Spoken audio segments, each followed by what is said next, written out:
তো গাইস আসসালামু আলাইকুম। আমার ভাই একটা নতুন বিজনেস দিছে। হ্যাঁ, তো এটা ডিসেম্বরের 1 তারিখে উদ্বোধন হইব। আমি আরো আসতেছি ভাইয়ের সেলুনে, আপনারা কিন্তু সবাই আসবেন। ভাই সেলুনের নামটা জানো কি? Laura Tin. Are Laura Sinone সবাই চলে আসবেন, সবার বউকে নিয়ে বইয়ের পুটকি পাশা ইত্যাদি দেখানোর জন্য। Yes, হ্যাঁ, আমার পাশাটা সবার আগে দেখাবো।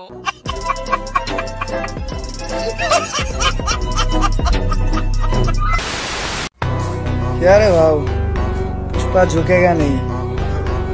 তো আমি ভাবতেছিলাম একটা সেলুন নিব, ঠিক আছে? সেলুন দিয়ে সেলুনের ব্যবসা করুন, প্রমোশন করলাম, মিটআপ দিলাম, অনেক মানুষজন আইলো। নাই যারা টিকটকার সেলিব্রিটি আছে তারা বর্তমানে এখন সেলুনে ব্যবসা করতেছে, মানে তারা বিজনেস করতে চাচ্ছে। এখন কথা হলে বিজনেসটা কি, তারা যে চুল কাটা বিজনেস করবে। আমিও চাই তারা সেলুন করে, তারা বিজনেস করে, তারা একটা ভালো প্রতিষ্ঠিত হোক। কিন্তু কথা ওটা না ভাই, কথা হলো যে এটার মানে কি, তারা কি সেলুন উদ্বোধন করবে, তার একটা ভিডিও বানাইতেছে, কারণটা কি একটু বুঝলাম না। তো গাইস আসসালামু আলাইকুম। আমার ভাই একটা নতুন বিজনেস দিছে। হ্যাঁ, তো এটা ডিসেম্বরের 1 তারিখে উদ্বোধন হইব। আমি আরো আসতেছি ভাইয়ের সেলুনে, আপনারা ও আচ্ছা, এবার তাহলে বুঝছে, মানে প্রমোশন করতেছে, মানে সবাইকে ডাকতেছে তারা যেন সবাই যে চুল কাটে। আচ্ছা ভাই, ওটার কথা নাই, কথা হলো যে তুমি নাই প্রমোশন করতেছো বা কথা বলতেছো, তুমি আসে চুল কাটবা 1 তারিখে তুমি আসবা, কিন্তু কথা হলো তুমি আসে তুমি চুল কাটবা, সেটা আমিও বুঝলাম। কিন্তু কথা হলো তোমার বউ আরো আসে কি লেবার বাচ্চাটা কি চ্যাটার বাল কাটবো নাকি, বুঝলাম না। তার তো টুনটুনিও না যে তার চ্যাটার বাল কাটবো।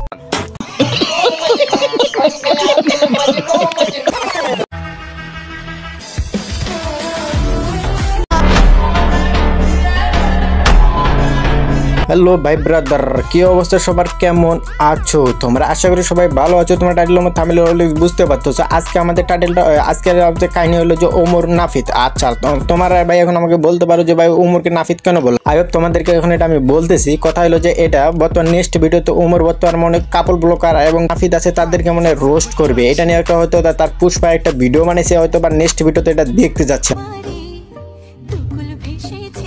মজা নেই আ রাহা। হ্যাঁ, আসলে আমাদের ন্যাংটা মধ্যে ঠিকই বলতেছে, কিন্তু তাদের ভিডিওতে কথা ওটা না। কথা হলো যে তাদের ভিডিওর সাথে তাদের ডান্সের সাথে এটা গানটা কখনো মিলে নাই। তাদের গানটা হওয়ার যে ছিল এমন ভাবে।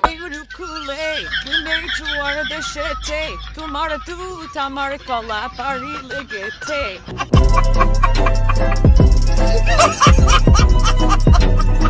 আসলে ভাই আমি বুঝলাম না, তাদের একটা বাচ্চা আছে, তাদের বাচ্চা নিয়ে ভিডিও আসে, নাচানাচি করতেছে, অশ্লীলতা বড় দুধ থেকে ভিডিও বানাইতে অনেক লেবার বাচ্চা আছে, তাদেরকে ফলো করতেছে, তাদেরকে সাপোর্টও করতে। তারা নাকি এখন বাংলাদেশে বড় সেলিব্রিটি। তারা আবার সেলিব্রিটি হওয়ার পরে তখন কি করে সেলুন দেওয়ার পরে তখন কি তারা সেলুনে আসে, তারা অনেক রকমের ভিডিও। রোমর যখন প্রতিবাদ করতে যান তখন কিছু লেবার বাচ্চা আপু আসে, তখন আপু বলে কি মানুষের পিছনে লেগে থাকা আপনার আরেক সুন্দরী আপা যেমন ভাবে বলেছে, আপনি চাইলে আপনার মতোই থাকেন, আরেকজনের পিছনে সমালোচনা না, যাই হোক সে বলেছে সম্ভবত তার পিছনে থাকুক। এখন কথা হলো আরেকজনের সমালোচনা নিয়ে যেন কথা না বলি।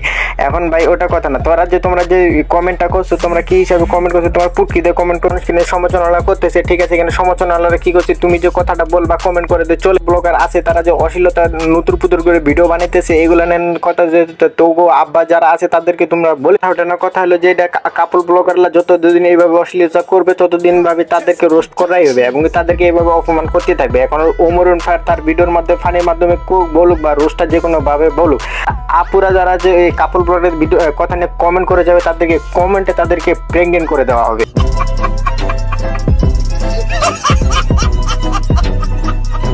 আজকের ভিডিও পর্যন্ত। ভিডিওটা ভালো লাগলে সেটা লাইক করো, চ্যানেল নতুন একটা সাবস্ক্রাইব করো। দেখা হবে নেক্সট কোনো ভিডিওতে। ততক্ষণ সুস্থ থাকবা, ভালো থাকবা।